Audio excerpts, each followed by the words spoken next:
Yan yung bowl nyo. Yung pang-mix. Tapos, glue. Okay na, almost glue. Isa lang.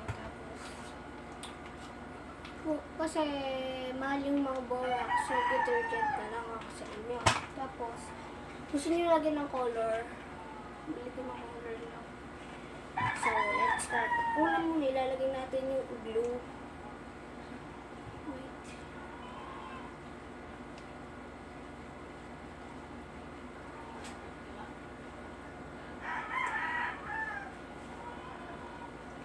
Yan, so ilalagay na natin siya. Parang bubbles yung nahulog. So, simutin natin, sayang.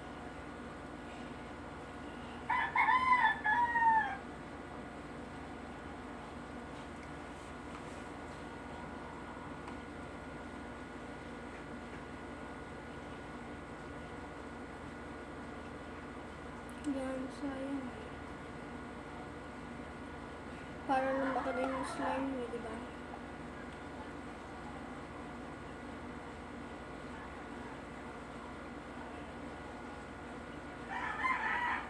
Tapos niyan, lalagay nyo na yun. Imimix nyo muna siya ng mga 5 times. Ay, hindi. Ganyan lang.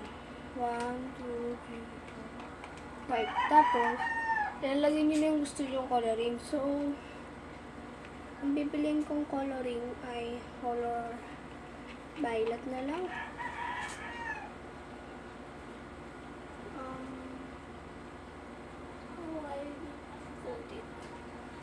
Paano ko siya ilalagay, guys?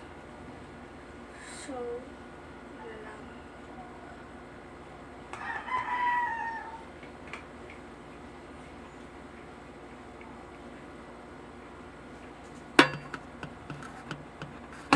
Yan. So, nalagyan ko na po siya. So, ayan na po. Andyan po yung violet. So, ayun mag-focus. So, let's mix. Mix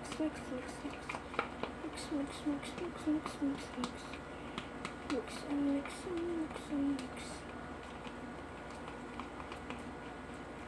Yan. May violet na siya sa, may pagka-violet na po siya. Kasi di kita eh.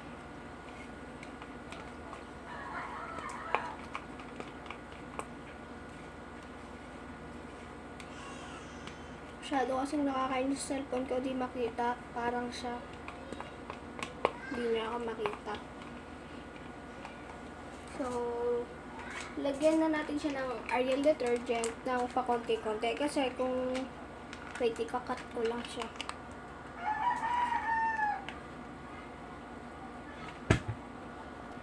Yan. So, pakonti-konti lang. Kasi kung dadamihan nyo agad, hindi na siya magiging slime. Nagiging poop na siya. And nag-uumpisa na po agad. Simpatak pa lang, pero hindi agad yan slime ng kuya, ate, mga nanonood dyan. So, mix natin. Yan, halu-haluin mo. Yan, sige pa. Patakan pa natin ng konti. Siyempre, maliit. I-measure nyo siya kung tama ba ang pagkakagawa nyo. Hindi na po, medyo sticky na siya. Medyo nabubuo. So, oh! Yan, tama na yan. Siya lang naman hindi to fail kasi minsan pag nagawa ko medyo fail siya. Medyo, ewan ko, fail. Medyo fail. Magsasabi ko dito. Nababalo na ata ako eh.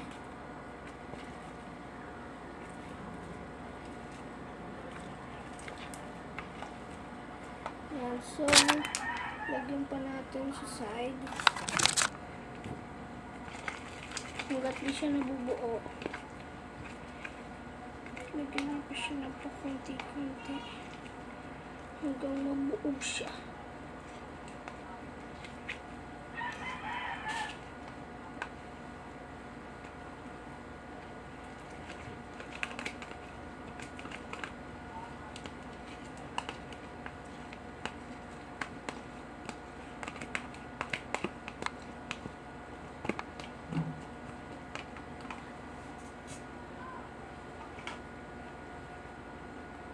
So, wait guys. So, wala pa akong ginawa slime kasi okay na yun. Minix-mix ko lang ng konti. So, ito na po siya. Nilagyan ko siya ng konting coloring kasi di makita. Oh, wait! Sa slime, magsakamay ko yan. Para makita. Tapos, i-blend ko para magda-dark na siya sa lahat. Tapos, sa mga slime addicted dyan, comment down below if I do the right way how to make slime, or bigyan niyo pa ako ng tip kung ano pa yung magandang bagay na pwedeng gamitin sa paggawa ng slime para hindi ko ulit ako ng slime. Comment down below kung gagawa din ako ng part 2 neto, or kung gagawa na naman ako ng slime. So, papakita ko sa inyo guys. 3, 2, 1, go!